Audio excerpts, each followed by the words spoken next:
In my last ride video, I took a mountain bike in the form of the Salsa Timberjack on a gravel ride.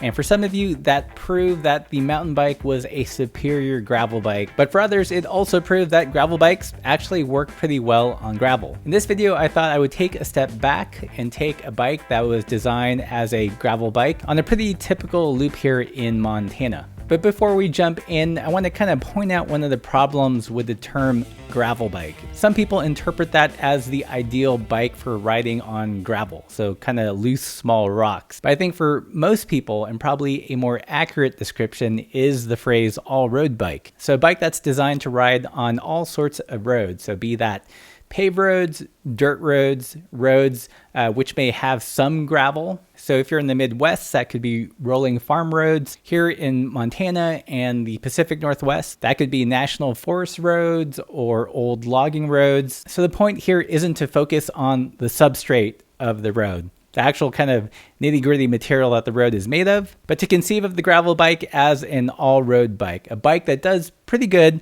on things that look like roads. So if I may, I'd like to plant the idea that when I say gravel bike or gravel riding, it's not that, I enjoy the experience of riding on small little pebble-like rocks, but perhaps more accurately, what I'm searching for is a road of some sort that is generally unpaved and has less traffic. So in that spirit of riding, I took the Sage Titanium Storm King on a pretty typical all-road loop here in Missoula. And as an all-road route, there is, of course, some pavement. So the first part was just some neighboring streets up to the paved climb. In this portion of the ride, the gravel bike or the all-road bike did great. I mean, it was basically designed for this. For many people, a gravel bike or all-road bike is kind of like an endurance road bike with really chubby tires. So this, of course, no problem. The next distinct section of this route is a paved climb. It's not super long, maybe about a mile, 400 feet of climbing, with grades anywhere from 5 to 8%. And again, this is terrain that is perfectly suitable for the all-road bike.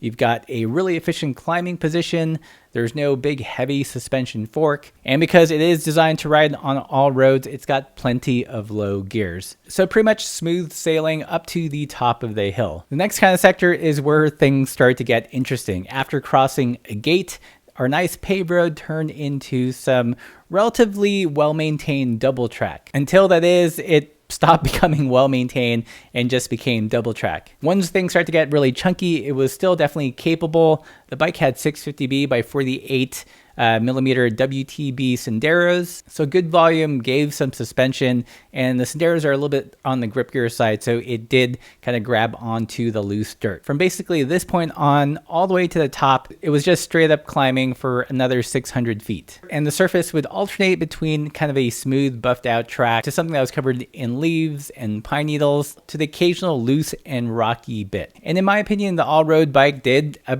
pretty good job. Although it was double track, it was still essentially a road, not a super technical and twisty and super steep trail, so well within the means of the bike's capabilities. And in my opinion, this is where the all-road / gravel bike really excels in these kind of double track climbs. It's fairly light because it has no suspension. It's also really efficient in climbing, again, because of the lack of any kind of pedal bob. And for me, that road climbing position on the top of the bars is really comfortable. I think if the terrain was more technical, more rocky, larger baby heads, maybe more switchback turns, then in conditions like those, I probably would have preferred a hardtail mountain bike. But given what it was, the all-road bike did great. And of course, what goes up must come down. Interestingly, for me, this is where the script gets flipped a bit. So that nice meandering climb that I enjoyed riding on the all-road bike, truth be told, felt a little bit sketchier on the descent. I think definitely if you have a mountain bike, you could go way faster, feel more comfortable, have more fun, maybe. I definitely had to rein in the speed a bit and stay on top of the steering. I mean, I totally admit the compromise is not the ideal bike if you are doing lots and lots of rocky descending, but given that this was just a portion of the ride, it was okay. Coming back, there was some smooth double track and single track, one final paved hill, and a nice paved descent back home.